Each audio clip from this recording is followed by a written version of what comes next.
আমি সাদিয়া সিদ্দিকা, সাধারণ সম্পাদক রিডিং ক্লাবের পক্ষ থেকে আজকে এই প্রীতি বিতর্ক আপনাদের সবাইকে স্বাগত জানাই।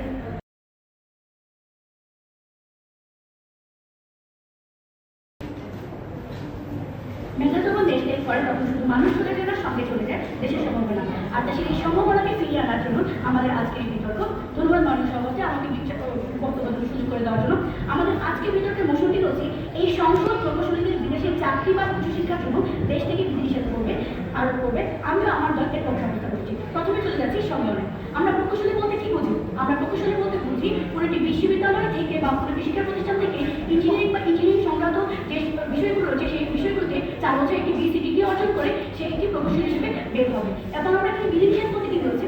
কোনো একটি আচরণে আইন নিয়ম বা কর্তৃপক্ষের দ্বারা সীমাবদ্ধতা আমরা এখানে বলেছি। এবং আমরা আজকে এই বিধিনিষেধ বলতে আমরা যে আইনটি উত্থাপন করতে যাচ্ছি সেখানে হলো যে কোনো 5 বছরের জন্য দেশে আমাদের থাকতে হবে, সেই ইঞ্জিনিয়ারকে এখন সার্ভ করতে হবে। এখন আমরা গভর্নমেন্ট বা সরকার আমাদের কেন কি হেল্প করবে আমাদের কি কাজের জন্য?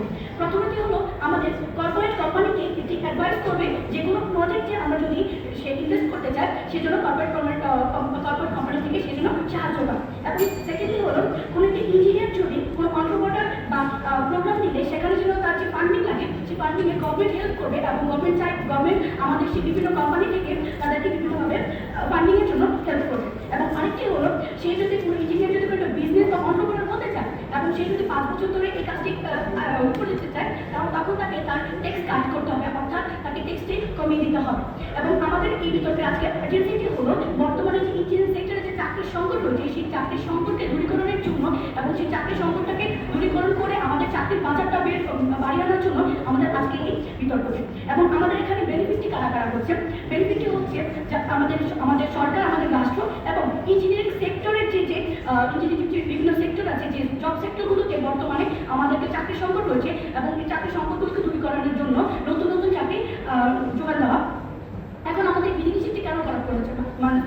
আমাদের বিধিনিষেধটি করা হয়েছে যেন একজন ইঞ্জিনিয়ার আমরা জানি একটি দেশকে মেধা দিয়ে দেশকে এগিয়ে নিয়ে যেতে পারে এবং মেধা দিয়ে যখন সে দেশকে এগিয়ে নিয়ে যেতে পারে তখন সে চাইলে যে কোনো কাজ যে কোনোভাবে সে মানিয়ে নিতে পারবে এবং যে কোনো কাজকে সে সফলভাবে উত্থাপন করতে পারবে। এবং যদি বিধিনিষেধটি করা হয় তাহলে সে দেশের কল্যাণে এগিয়ে নিয়ে যেতে পারবে।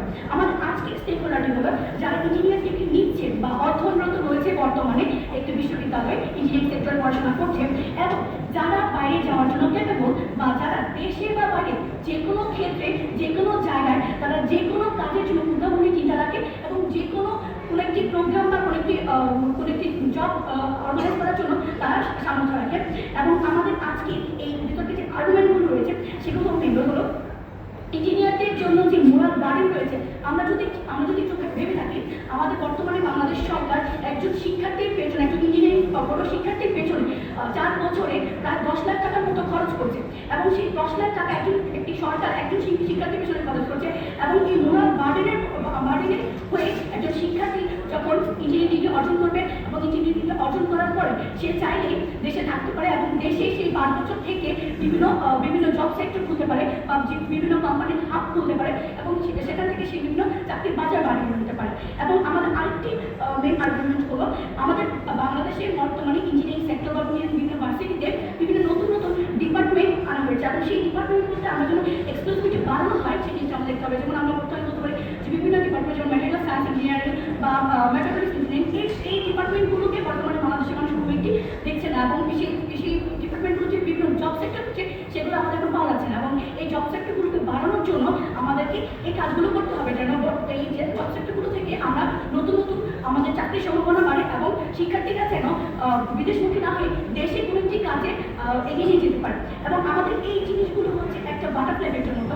আমরা যদি দেখি একজন ইঞ্জিনিয়ার যদি একটি ফার্ম খোলেন সেখান থেকে সেই ফার্ম থেকে আমাদেরকে কি করতে পারে, সে চাইলে যদি একটি ফার্ম খুলে সেখান থেকে সে বিভিন্ন সেক্টর নিয়ে আসতে পারে।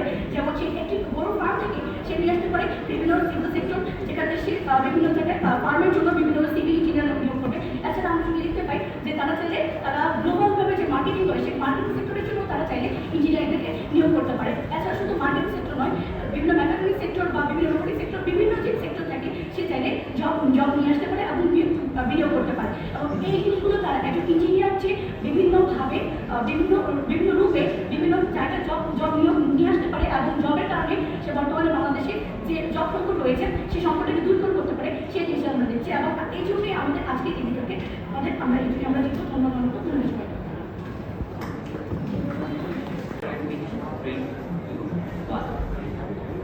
স্পিকারকে ধন্যবাদ। আমি বিএসসি ইঞ্জিনিয়ারিং ডিগ্রি নিয়ে দেশের বাইরে গেলাম। বাইরে গিয়ে আমি আমার লাইফস্টাইল যদি হয় 60 বছর, আমি 60 বছরের মধ্যে আমি আমার লাইফস্টাইল আমি পূরণ করলাম এবং আমি আসলে আমার উপর কোনো নির্দিষ্ট কিছু নাই যে আমি কোন 5 বছর দেশে এসে আমি থাকবো বা আমার কোনো একটা নির্দিষ্ট বছরের মধ্যে বা নির্দিষ্ট বয়সের মধ্যে আমার দেশে এসে 5 বছর থাকা লাগবে।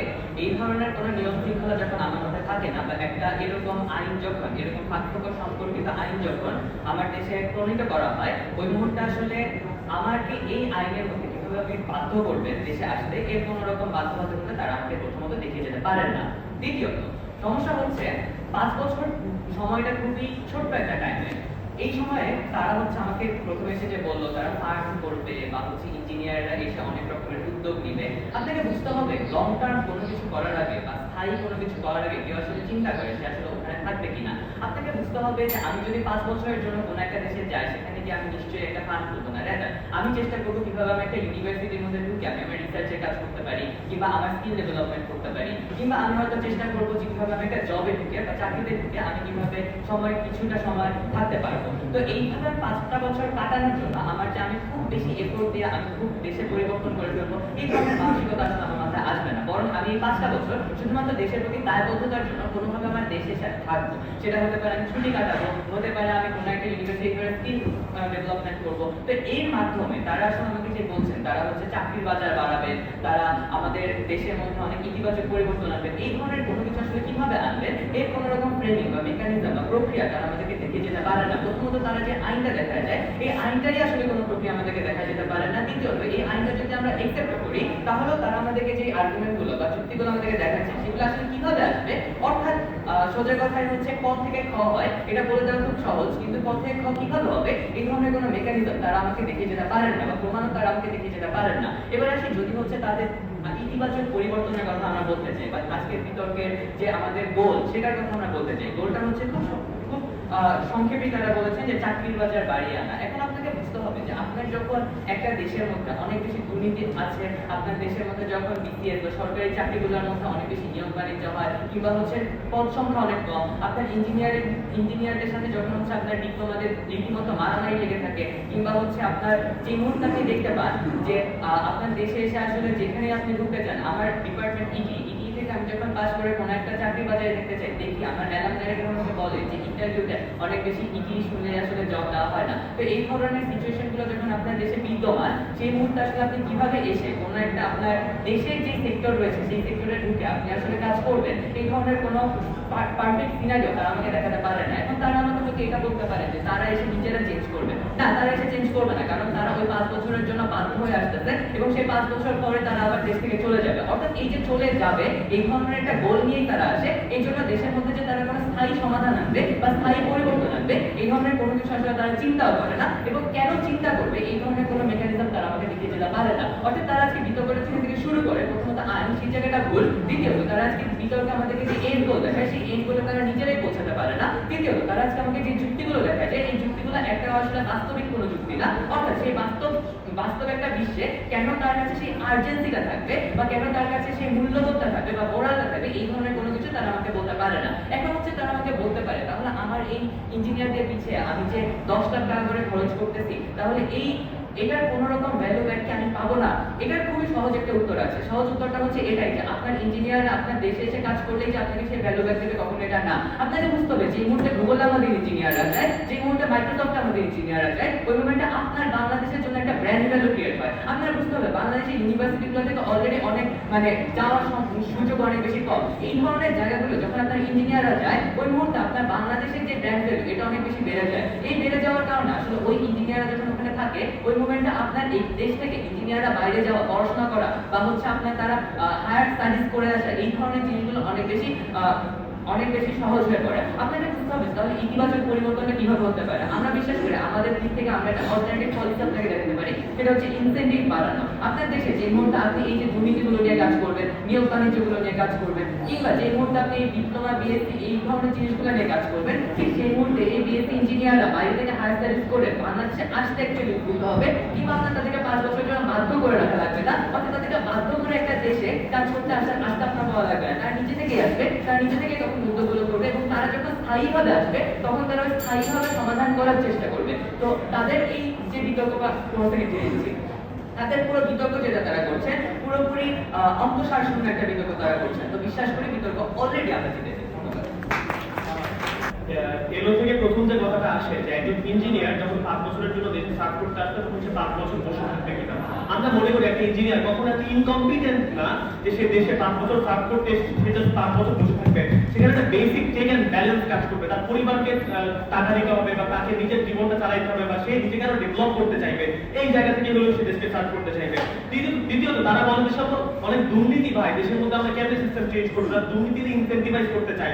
আমরা মনে করি দুর্নীতি দমন করতে হলে ইঞ্জিনিয়ারিং সমাজটারই আপনার দরকার। অর্থাৎ এই দুর্নীতির মধ্যে দাঁড়ায় ভিতরে ঢুকে দুর্নীতির সিন্ডিকেটগুলো ভেঙে দিয়ে যদি এই কাজটাকে করতে পারে তারা শুধু প্রকৌশলীরাই পারে। এবং এই জায়গা থেকে হচ্ছে আজকের ডিবেটটা আমরা করি। আমরা আপনাকে দেখাই যে ইঞ্জিনিয়ার আসলে দেখতে কেমন। 3টা ক্যারেক্টারিস্টিক বলবো। নাম্বার 1, তারা অনেক বেশি স্মার্ট হয়। আপনি দেখেন রুয়েটের এত একাডেমিক প্রেশারের পরে রুয়েটে অগ্রদূতের মতো ক্লাবগুলো তৈরি হয় যারা কিনা হচ্ছে টেসলার সাথে কোলাব করতে পারে। এখানে ক্র্যাক প্যাটার্নের মতো ক্লাবগুলো তৈরি হয় যারা কিনা ফর্মুলা কার বানাইতে পারে। আপনি দেখেন ইঞ্জিনিয়াররা কেন অনেক বেশি দেশপ্রেমিক হয়। ইঞ্জিনিয়ারদের মধ্যে কিন্তু শাফি ইমাম রুমি আছে যে কিনা এমআইটিতে সুযোগ থাকা সত্ত্বেও সে কিন্তু আসলে দেশে এসে মুক্তিযুদ্ধে পার্টিসিপেট করে। ইঞ্জিনিয়ারদের মধ্যে কিন্তু আপনার ফাহাদ আছে যে কিনা দেশে যে কিনা শুধুমাত্র তার মতামতটা দেওয়ার জন্য তাকে জীবনটা দিতে হয়। আমরা মনে করি ইঞ্জিনিয়াররা অনেক বেশি কনফিডেন্ট হয়। 8টা সেমিস্টার 161 ক্রেডিট যখন পরীক্ষা দেয় সে, তারপরে যখন সিজিপিএ লো হয়, তারপরে সে কম্পিটিশন কখনো ছেড়ে দেয় না। রেজা সে কখনো চেষ্টা করে যায়, কখনো সে একটা জব ফিল্ড খুঁজে বের করে। আমরা মনে করি এই 3টা যে প্যাকেজ, 3টা প্যাকেজের এক্সাম্পলটা কি আপনি দেখবেন জুলাই গণঅভ্যুত্থানের সময় একটা অ্যানিমেশন অনেক ভাইরাল হয় যেটা সবাইকে অনেক বেশি উদ্বুদ্ধ করে। সেটা হচ্ছে কিভাবে 9 দফা থেকে 1 দফা হয়ে যায়। আমরা মনে করি সেই অ্যানিমেশনটা একটা ইঞ্জিনিয়ারের বানানো, অর্থাৎ একটা ইঞ্জিনিয়ারের ইনোভেশন ক্রিয়েটিভিটি কিভাবে পুরো একটা সমাজকে ইফেক্ট করতে পারে এই প্যাকেজটা আমি আপনাকে বলি। দ্বিতীয়ত বিধিনিষেধটা আসলে দেখতে কেমন, অর্থাৎ একজন প্রকৌশলী যখন দেশে ব্যাক করবে সে দেশে তার প্রোডাক্টিভ 5টা বছর দিবে। এবং এই 5টা বছর কেন এক্সক্লুসিভ, তারা বলে যে 5 বছরে তো ভাই কিছু চেঞ্জ করা সম্ভব না। কিন্তু আপনি চিন্তা করে দেখেন একটা সরকারের মেয়াদ কিন্তু 5 বছর হয়, অর্থাৎ 5 বছর শাসনামলে আপনি একটা দেশের পলিসি চেঞ্জ করে ফেলতে পারেন। এবং যখন একটা গ্রুপ অফ ইঞ্জিনিয়ার 5 বছর করে দেশে সময় দেয় সেটা কিন্তু 5 বছর না, সেটা সামেশন অফ 5 বছর হয়। এবং সেই 5 বছরে আপনি আসলে একটা সিস্টেমকে চেঞ্জ করতে পারবেন। আর তারা বলে যে আপনি কিভাবে এটা মনিটরিং করবেন। আমরা মনে করি এই উত্তরটা খুবই সহজ। আপনি হচ্ছে শিক্ষা এবং শ্রম মন্ত্রণালয়ের আন্ডারে মনিটরিং এর কাজগুলো হবে, এবং এই মনিটরিং যদি কোনো ইঞ্জিনিয়ার এই জিনিসগুলো আসলে না করে বা এই পলিসিগুলো মেইনটেইন না করে তাহলে তাদের কিন্তু ব্যাংক ফিস করা হবে বা এই টাইপের আইনগত পলিসিগুলো নেওয়া হবে। এবং এখানে কি কেস হইতে পারে, যে বেস্ট কেস যেটা হইতে পারে সেটা হচ্ছে ক্যারিয়ারের পিক সময়, অর্থাৎ একটা ইঞ্জিনিয়ার যখন বিদেশ থেকে পিএইচডি করবে, এই পড়াশোনা কমপ্লিট করে সে দেশে 5 বছর দেওয়ার জন্য ব্যাক করবে।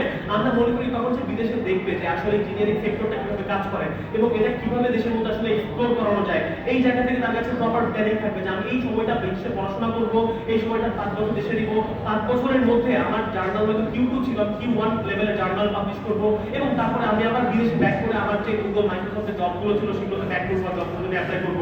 এবং এই 5 বছর সময়টা কেন অনেক বেশি এক্সক্লুসিভ। আপনি দেখেন এখানে একটা সাইকেল তৈরি হবে, অর্থাৎ আপনি ইঞ্জিনিয়ার হিসেবে যখন দেশে ব্যাক করবেন, আপনি যখন একটা ফার্ম বানাবেন, ইন্ডাস্ট্রি বানাবেন, আপনি এন্টারপ্রেনারশিপ প্রোগ্রামগুলো নেবেন, তখন এজ এ রেজাল্ট আপনি একটা সাইকেল তৈরি করবেন। আপনি যখন দেশ থেকে বাইরে চলেও যাচ্ছেন তখন আপনার ভার্সিটিতে আপনার ডিপার্টমেন্টের কোনো একটা জুনিয়র হয়তো আপনার এই এন্টারপ্রেনারশিপ প্রোগ্রামে সিইও হিসেবে জয়েন করতেছে, অর্থাৎ কখনো এই ফার্মটা ছেড়ে থাকছে না। অর্থাৎ আপনি দেশের মধ্যে একটা ইঞ্জিনিয়ারিং হাব বানাতে পারছেন, অর্থাৎ আপনার ইঞ্জিনিয়ারিং হাবে যে ইঞ্জিনিয়াররা বর্তমানে বেকার বসে থাকে, যে মেকাট্রনিক্স বা ইটি এই ধরনের নতুন নতুন ডিপার্টমেন্টে যেখানে হচ্ছে আপনার জবগুলো অনেক কম দেশে, সেই ধরনের জবগুলো সে পারবে, কারণ তারা আর্জেন্সিটা ফিল করবে যে আমাকে সরকার একটা ইনিশিয়েশনের সুযোগ দিচ্ছে। এই জায়গা থেকে সে ব্যাক করে আমি সরকার কিন্তু আমার ইনসেন্টিভটাও দিচ্ছে, অর্থাৎ আমার এন্টারপ্রেনারশিপ প্রোগ্রাম থেকে ট্যাক্সটাও সে কমায় দিচ্ছে, এবং আমাকে যেন অন্যান্য কর্পোরেট ছাড়টা আমার প্রোগ্রামে ফান্ডিং দেয় এই প্রণোদনাটা সরকার দিচ্ছে আমাকে। এই জায়গা থেকে আমি সুযোগটা কাজে লাগাই আমি দেশে ব্যাক করার পরে আমি আমার ডিপার্টমেন্টের ছোট ভাইদের জন্য হইলেও এবং দেশের লাইব্রেরি জায়গা থেকে হইলেও আমি হচ্ছে এই বেস্ট কেস ইঞ্জিনিয়ারিং হাবগুলো বানাবো, এবং হাবগুলো থেকে আমার হচ্ছে ইভেন এই কেসটাও হইতে পারে যে দেশ থেকে আসলে অনেক বড় বড় প্রজেক্টে বিদেশে দেশের নামটা আসলে বাড়ছে, এমএনসির মতো কোম্পানিগুলো তৈরি হচ্ছে। এবং দ্বিতীয়ত আপনার দ্বিতীয় যে ইম্প্যাক্ট সেটা হচ্ছে যাতে আপনার লাইবিলিটি প্রুফ হয়। বর্তমানে একটা কথা অনেক বেশি শোনা যায় যে প্রকৌশলীরা দেশের প্রতি কোনো লাইবিলিটি শো করে না, কারণ দেশের কোনো দায়িত্ব দেখায় না। আমরা যখন 5 বছর সময়টা আমার ক্যারিয়ারের প্রোডাক্টিভ সময় দেশকে দিব, তখন সেই কেসে মানুষজন আমার এই মেসেজটা পিচ হবে দেশের জন্য কেন ভূমিকা হবে, কি করবেন, এবং ইঞ্জিনিয়ার সমাজের একটা সম্মান দেশের মধ্যে অনেক বেড়ে যাবে। কেউ একটা কথা বলে মানুষকে ভ্যালু করা শুরু করবে। এবং তৃতীয়ত আমি লাস্টে কথাবার্তা বলে শেষ করবো, সেটা হচ্ছে আমার কথাগুলো কেন সত্য। ইঞ্জিনিয়ারিং যে এই পড়াশোনাটা, এটা একটা ফুল ট্রেনিং, এটা একটা প্যাকেজ। এই প্যাকেজের মধ্যে আপনাকে অনেক আপনার অবস্থা যেটাই হোক না কেন, আপনাকে সেমিস্টার আপনাকে লেকচারে বসতেই হবে। আপনার এই ট্রেনিংটা পরে ইঞ্জিনিয়ার এই ক্যাপাবিলিটি অর্জন করে সে আসলে অনেক কিছু একসাথে করতে পারে, মাল্টিটাস্কিং করতে পারে। দ্বিতীয়ত তার প্রবলেম সলভিং ক্যাপাসিটি, অর্থাৎ দেশে যে একটা কোনো ফিল্ড শেষ করবে, চাকরি সেক্টরে প্রবলেম এক্সিস্ট করে, সেটা সলভ করার ক্যাপাসিটি অনেক বেশি। অর্থাৎ একটা সাধারণ মানুষ গরুর ফার্মও যদি দেয় এবং ইঞ্জিনিয়ার গরুর ফার্মও যদি দেয়, কিন্তু ইঞ্জিনিয়ারের গরুর ফার্ম থেকে ম্যাক্সিমাম আউটপুট আর লাইভলিনেসটা বেশি। ধন্যবাদ।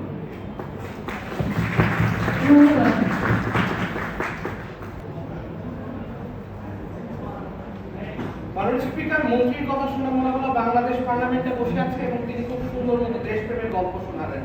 তার দেশপ্রেমের গল্প নিয়ে একটু কথা বলা যায়। প্রথমত তিনি বললেন দেশের যারা ইঞ্জিনিয়াররা থাকে তারা অনেক স্মার্ট হয়, তারা ক্র্যাক প্ল্যাটনের মতো জায়গায় যায়, নাসার মতো জায়গায় যায়। বাট আপনার দেশের জনগণ, আপনার দেশের প্রধান মিডিয়াগুলো কি প্রচার করে?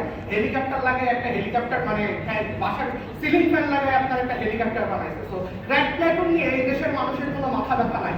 ক্র্যাক প্ল্যাটন নিয়ে এই দেশের কোনো মিডিয়া কভারেজ হয় না। এই দেশের মানুষ দাম দেয় যে সিলিং ফ্যান লাগে, আপনি কিভাবে হেলিকপ্টার বানাবেন, এটা তো সব থেকে বেশি। 2 নম্বর বললেন এই দেশের দেশপ্রেমিক হয় হচ্ছে ইঞ্জিনিয়াররা। কথা সত্য, তারা দেশপ্রেমিক হয়, কিন্তু এই দেশ তাদেরকে ভ্যালু দেয় না। আপনার ফাহাদের কথা বলে গেল, আপনার ফাহাদের শেষ নিঃশ্বাস এই দেশের কিছু প্রকৌশলীদের হাতে তাকে দিতে হয়েছে। 2 নম্বর জিনিস, আপনার দেশে শুধুমাত্র বিএসসি ইঞ্জিনিয়ার না, প্রত্যেকটা ইউনিভার্সিটি, প্রত্যেকটা মেধাবী শিক্ষার্থীকে প্রতিনিয়ত মার খেতে হচ্ছে স্থানীয়দের হাতে। তার মানে এমন একটা দেশের পরিস্থিতিতে আপনি রাষ্ট্র ব্যবস্থায় ওই ইঞ্জিনিয়ারদেরকে মৃত্যুর মুখে ঠেলে দিবেন যে বাবা তুমি তো অনেক বড় দেশপ্রেমিক, তাহলে আসলে দেশের জন্য সার্ভ করো। আচ্ছা, মনে করি এইটা আমাদের ইঞ্জিনিয়ারদের জন্য কোনো সলিউশন হতে পারে না। নাম্বার 2, তারা বললেন দেশের জন্য অনেক কিছু করতে হবে, দেশের জন্য তারা স্টার্ট আপ দিবেন, দেশের দুর্নীতি তারা রোধ করবেন, কারিগরি শিক্ষা ব্যবস্থা অনেক বেশি উন্নত করবেন। আপনার বিশ্ববিদ্যালয়গুলো এখন কেমন? একটা বিশ্ববিদ্যালয়ের ওয়াশরুম দেখলে আমরা বুঝতে পারি যে সেই বিশ্ববিদ্যালয়ে 8 সেকেন্ড বার আপনি কখনো ফিরে আসতে পারেন না।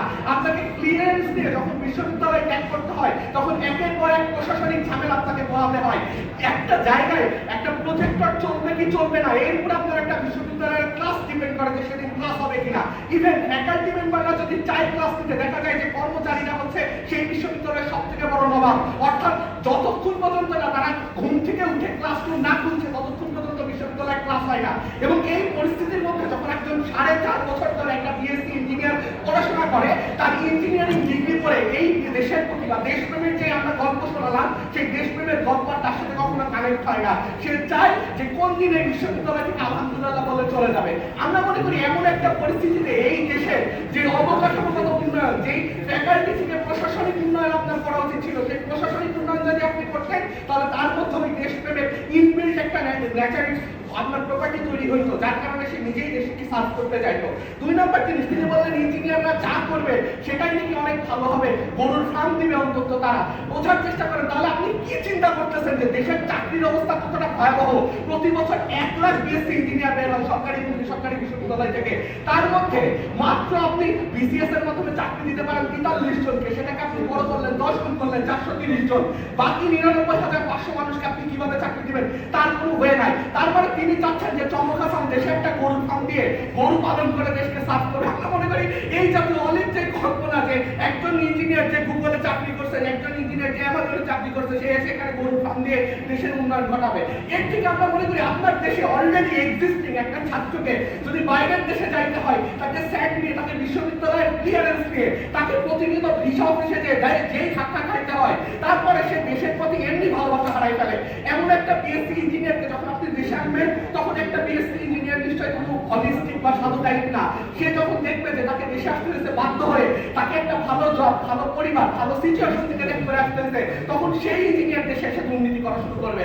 অর্থাৎ তারা যে দেশের উন্নয়নের জন্য কথাবার্তা বলার চেষ্টা করতেছে, যেই মোমেন্টে একজন মানুষকে বাধ্য করা হবে, সেই মোমেন্টে তার কাছ থেকে দুর্নীতি ছাড়া আসলে দেশপ্রেমের গল্প শোনায় কোনো আসলে লাভ হবে না। তাহলে সলিউশনটা কি? সলিউশনটা হচ্ছে আপনার দেশের অবকাঠামোগত উন্নয়ন করেন। আপনার দেশের যে রাজনীতিবিদ আছে তাদের সাথে আপনি এডুকেশন করে এই চাকরির ব্যবস্থাটা অন্তত প্রণয়ন করেন। বাইরের দেশের যে বড় বড় কোম্পানি আছে বাংলাদেশে কিভাবে ব্রাঞ্চ করা যায়, বাংলাদেশে কিভাবে তাদেরকে নিয়ে আসা যায়, এটা নিয়ে আপনি কাজ করেন। তাহলে এই যে আমাদের আশিক ভাইয়ের মতো কিংবা তাসমিন জানার মতো মানুষজন, অর্থাৎ দেশের সবথেকে মেধাবী যে অংশটা আছে, সেই মেধাবী অংশটা দেশের প্রতি এমনি অনুপ্রাণিত হবে যে আসো আমরা দেশের প্রতি সার্ভ করি।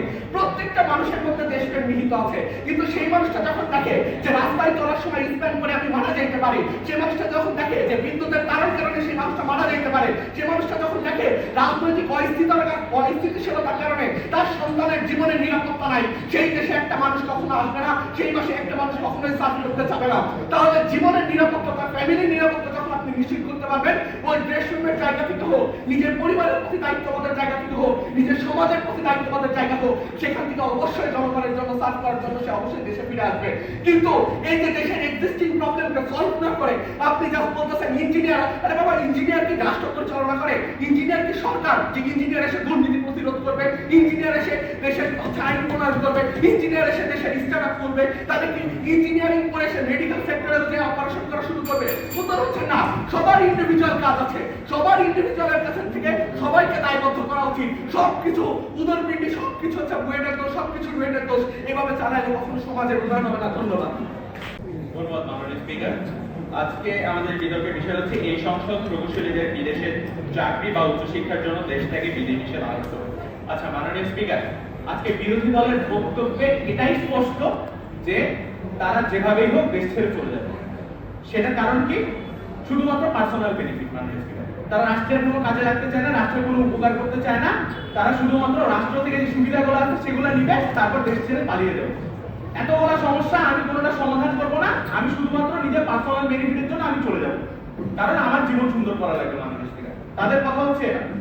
তাদের মানে আমার কাছে যেটা মনে হয় তাদের বক্তব্যে তাদের ইঞ্জিনিয়ারিং যে ডিগ্রিটা সেটাই ফেলবেস। কারণ আমাদের দিদিবর্ত যখন বলে গেল একটা ইঞ্জিনিয়ারিং ডিগ্রি যখন আমি পাচ্ছি, তখন হচ্ছে আমাকে 8টা সেমিস্টারে 160 মিনিট কমপ্লিট করতে হচ্ছে, আমাকে 40টা সেমিস্টার ফাইনাল দিতে হচ্ছে। মাননীয় স্পিকার, এত কঠিন একটা ডিগ্রি যখন আমি পাচ্ছি তখন আমার মনোবলটা কি?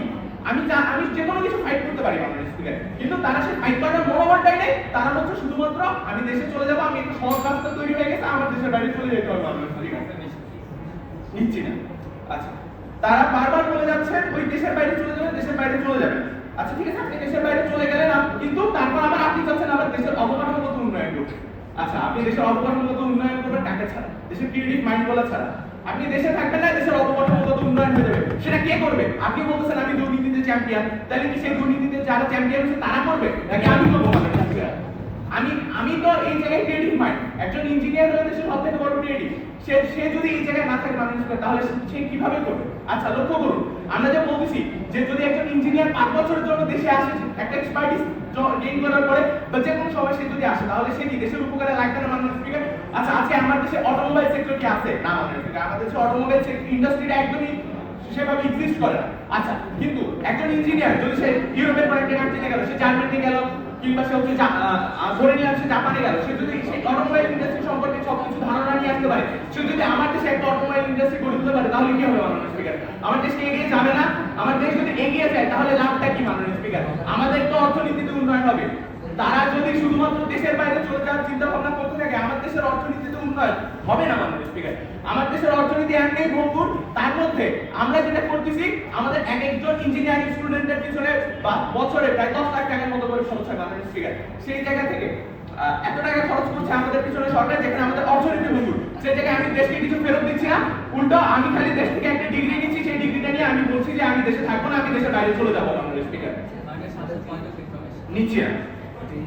আচ্ছা, তারপর মাননীয় স্পিকার, আমাদের দেশে যে গবেষণা উদ্ভাবনের যে সিস্টেমটা আছে মাননীয় স্পিকার, সেখানে আমাদের দেশে কোনো প্রকারই গবেষণা হয় না মাননীয় স্পিকার। মানে দেখা গেছে যে আমাদের দেশে গবেষণার দিকটা খুবই কম, কিন্তু যদি 5 বছরের জন্য হলে যদি একজন চলে আসে, যদি একটা প্রসেস স্টার্ট করে দেয় মাননীয় স্পিকার, সেটা কিন্তু চলতে থাকবে, সেটা কখনো থেমে যাবে না। কিন্তু আমাদের দেশে সেগুলো সম্ভব হচ্ছে না কেন? কারণ আমাদের দেশে সবাই চলে যাচ্ছে। এখন আমি যদি সেই জিনিসটা করতে পারি যে একজন থেকে যায়, সে হচ্ছে চলে আসুক 5 বছরের জন্য হলো, তাহলে সেই সিস্টেমগুলো কিন্তু চালু হবে মাননীয় স্পিকার। আচ্ছা মাননীয় স্পিকার, আচ্ছা লক্ষ্য করুন যে আমাদের পিছনে তো দেশ অনেক টাকা খরচ করতেছে, একজন ইঞ্জিনিয়ারিং স্টুডেন্টের পিছনে গড়ে 10 লাখ টাকা করে খরচ হয়। আমি দেশ থেকে এত সুযোগ সুবিধা পাচ্ছি মাননীয় স্পিকার, তাহলে কি আমি দেশের উন্নয়ন অল্পটুকু অবদান রাখতে পারবো না? নিজের জীবনের মাত্র 5 বছর, আমি যদি নিজের জীবনের 5 বছর যদি অবদানটা না রাখি, দেশের নাগরিকত্বটাই আমার জন্য বেকার। মাননীয় স্পিকার, এই দেশের নাগরিকত্ব নিয়ে আমি সেই দেশের অন্য একটা দেশে পড়তে যাবো, আমি আমার দেশের পাসপোর্ট নিয়ে, কিন্তু কথা হচ্ছে আমি আমার দেশকে একদম ভ্যালু দিলাম না। আমি শুধুমাত্র চলে গেলাম যে আমি ফেসবুকে ছবি আপলোড দিলাম যে আমি এখন লাস ভেগাসে, আমি এখন অস্টিনে, আমি এখন ঘুরে বেড়াচ্ছি। মাননীয় স্পিকার, আচ্ছা ঠিক আছে, আমি ঘুরে বেড়ালাম। আর কথা হচ্ছে তারা বারবার বলে গেলেন যে হচ্ছে গুগলে যদি যায়, মাইক্রোসফটে যদি যায়, তাহলে হচ্ছে মাননীয় স্পিকার দেশের একটা ব্র্যান্ড ভ্যালু ক্রিয়েট হয়। আচ্ছা মাননীয় স্পিকার, আমার জানা মতে গুগলে যারা যায়, মাইক্রোসফটে যারা যায়, তারা পুরো ফ্যামিলি নিয়ে শিফট করে মাননীয় স্পিকার, এবং একটা সময় যে তারা সেই দেশের নাগরিকত্ব নিয়ে নেয়। এখন সে যখন নাগরিকত্ব নিয়ে নেয়, সে আর দেশের নাগরিক হিসেবে তখন সে আর পরিচয় দিতে চায় না মাননীয় স্পিকার। আচ্ছা, দ্বিতীয় কথা হচ্ছে সে যে চলে যাওয়ার পরে তারা হয়তো দাবি করতে গিয়েছে যে দেশের একটা ব্র্যান্ড ভ্যালু ক্রিয়েট হলো, দেশের রেমিটেন্স পাঠাবে। মাননীয় স্পিকার, এই দেশ উচ্চ শিক্ষিত কারো রেমিটেন্সের টাকায় চলে না, এই দেশ চলে ওই মূর্খ শ্রমিকদের রেমিটেন্সের টাকায়। কিন্তু মাননীয় স্পিকার, উচ্চ শিক্ষিত কারো রেমিটেন্সের টাকায় আমার দেশ চলে না। সেই গুগল, নাসা, মাইক্রোসফটে যারা চাকরি করে তারা আমার দেশে টাকা পাঠায় না মাননীয় স্পিকার, আমার দেশে ওই মূর্খদের টাকা দিয়ে চলে। তাহলে মাননীয় স্পিকার, আমি সেই দেশে কেন কর্মসংস্থান সৃষ্টি করব না, যেই দেশ আমাকে এত কিছু দিয়ে যাচ্ছে মাননীয় স্পিকার? এবং সেইটা সম্ভব তখন হবে যখন একজন ইঞ্জিনিয়ার 5 বছরের জন্য হলেও দেশে থাকবে। ধন্যবাদ মাননীয় স্পিকার। এতক্ষণ অনেক মিথ্যা কথা শুনলাম মনে হলো, এখন একটু আমরা ডিবেটে ফিরে আসি, ডিবেটে শুরু করি। তো প্রথমে শুরু করবো যে আমাদের সংসদ বলে গেছে সরকারি দলের যে বাইরে গেলে কোনো লাভ নাই। বাইরে গেলে কেন লাভ নাই ভাই? আমি যদি এখন বিদেশে যাই, আমি বাইরে গেলে আমি এখন একজন উচ্চশিক্ষার জন্য বাইরে যাবো, পড়াশোনার বাইরে যাবো, আমি ওখানে যাবো, আমি আমার দেশের জন্য একটা ব্র্যান্ড ভ্যালু ক্রিয়েট করবো। আমার দেশকে আমি ওখানে যে আমি বাংলাদেশের নাগরিক, আমি বাংলাদেশের নাগরিক হয়ে ওখানে যে আমি বাংলাদেশের একটা পরিচিতি বানাবো। এছাড়া হচ্ছে গিয়ে আমি যদি এখন বাংলাদেশের হয়ে বাইরে যাই, আমি ওখানে যে বিভিন্ন ধরনের আরো উচ্চশিক্ষার জন্য বিভিন্ন পরিচিতি পাবো, বিভিন্ন ধরনের ফান্ডিং পাবো, আমি আমার দেশের জন্য ফান্ডিং আনতে পারবো। এছাড়া আমি এখন শুরু করবো যে তারা যেহেতু আইনটাই শুরু করছে, তারা একটা আইন প্রণয়ন করে দিয়ে গেছে যে কোনো 5 বছরের জন্য তারা দেশের মধ্যে মানুষ আনবে। তারা যে কোনো 5 বছরের জন্য একটা ইঞ্জিনিয়ারকে, যারা এখানে অ্যামাজনে জব করছে, তারা মাইক্রোসফটে জব করছে, ওইরকম ইঞ্জিনিয়ারকে, প্রতিষ্ঠিত ইঞ্জিনিয়ারকে বাংলাদেশে আনবে। কিন্তু তারা না বলে যায় না যে এই ইঞ্জিনিয়াররা কোন 5 বছরের জন্য আনবে। তার বয়স যখন 65, তার বয়স যখন 75, সেই 75 বছর বয়সে একজন মানুষ বাংলাদেশে এসে এটা তাদের জন্য একটা ভ্যাকেশন টাইপের হয়ে গেল। আমি প্রসেসটাই বাংলাদেশে এসে 5 বছর একটু রেস্ট নিই, আমি আমার পেট হাউসে এতগুলো টাকা আছে, নিয়ে এখানে এসে কিছুক্ষণ থাকে, নিজের একটা করে চলে যাবো। এইটা তো হইলো না।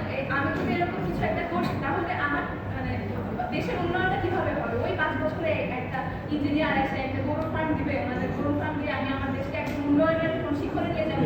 প্লাস হচ্ছে কি আমাদের যে 1 লাখ বিএসসি ইঞ্জিনিয়ার প্রতি বছর বের হচ্ছে বাংলাদেশ থেকে, এই 1 লাখ বিএসসি ইঞ্জিনিয়ার থেকে কয়জন বিদেশে যায়?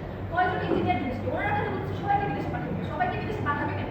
সবাইকে তো বিদেশে পাঠানো যায় না, সবাই তো বিদেশে যায় না, কিছু তো থেকে যায়, নিজে থেকেই থেকে যায়। আর এগুলাকে বাধ্য করে আমাদের ইঞ্জিনিয়ারদেরকে, যারা অনেক ট্যালেন্টেড, এত মেধাবী ইঞ্জিনিয়ার, তাদেরকে আপনি বাধ্য করে দেশে রাখবেন। বাধ্য করে দেশে রাখলে তারা রিটেলিয়েট করবে, তারা নিজে থেকে কোনো উন্নয়নমূলক কাজ করতে পারবে। তারা নিজে থেকে কোনো উন্নয়নমূলক কাজ করবে না, তারা বাধ্য হয়। আমাকে আপনি বাধ্য করে ধরে বেঁধে দেশে রাখেন। আমার বাইরে ভালো লাগে, বাইরে বাংলাদেশ ঠান্ডা আবহাওয়া, বাংলাদেশের এই ভয়াবহ পরিস্থিতি, আমি দেশের মধ্যে রুয়েটে বসে আছি, এখন শুনতেছি চট্টগ্রাম ইউনিভার্সিটির ভয়াবহ হামলার কথা, বাকিবির হামলার কথা, 1-2 দিনের মাথায় কত কিছু হয়ে যাচ্ছে দেশের মধ্যে। আমি আমার এই দেশে কেন আমাকে জোর করে বেঁধে রাখতে হবে? আমার দেশকে ভালো লাগে, আমি আমার নিজের উন্নয়ন হয়েছে, আমি নিজে শিখতে অনেক কিছু, শিক্ষার পর আমি এখন দেশের উন্নয়ন করবো, নিজে থেকে এসে উন্নয়ন করবো। ওনাদের পৃথিবীতে ওনারা বাধ্য করছে 5 বছরের জন্য আসার জন্য। এখন এই বাধ্য করছে 5 বছর আসার জন্য, এটার মধ্যে তো লক্ষ্য খুঁজে আমি এখানে এসে রেস্ট নিয়ে চলে যাবো। আমাকে যদি বাধ্য না করা হয়, আমি নিজে থেকে যে হয় বিদেশে আমি আমার ফান্ডিং ক্রিয়েট করবো, বিদেশে আমি আমার ওখানে রিকগনিশন তৈরি করবো, বিদেশে আমি আমার দেশের পরিচিতি ক্রিয়েট করবো, আমি আমার দেশের হয়ে ওখানে থেকে উন্নয়ন করবো, চমৎকার মতো আমি হবো।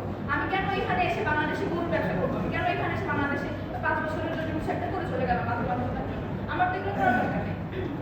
এখন আমি যদি আসি বাংলাদেশের সার্বিক অবস্থাটা কেমন? আমাদের বাংলাদেশ এখন খুবই একটা অস্থিতিশীল পর্যায়ে আছে।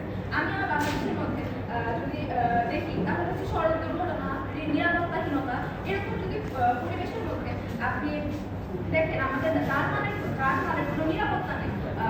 গত বছর 2024 সালে 8,500 জন নিহত হয়েছে শুধুমাত্র সড়ক দুর্ঘটনার কারণে 12,600 জন আহত হয়েছে। এছাড়া হচ্ছে গিয়ে হঠাৎ করে রাস্তার মধ্যে বের হইলাম, হঠাৎ করে আমার মাথার মধ্যে কিছু একটা ভেঙে পড়ে গেল, আমি মারা গেলাম। এরকম অনিশ্চয়তার মধ্যে আপনি হচ্ছে গিয়ে আমাদেরকে বলছেন যে আমার দেশের প্রতি অনেক প্রেম জেগে থাকবে। আমি আমার দেশের প্রতি প্রেমের হয়ে আমাদের দেশের প্রতি এতই প্রেম থাকে, আমার তো বাধ্য করার কোনো দরকার নেই। আমি যদি থেকে আসবো, আমি বাধ্য হতে কথা কেন করবো? আমার অনেক দেশপ্রেম, ইঞ্জিনিয়াররা অনেক দেশপ্রেম হয়ে থাকে, আমাদের অনেক ভিতরে দেশের জন্য অনেক ভালোবাসা আছে, আমার তো দরকার নেই।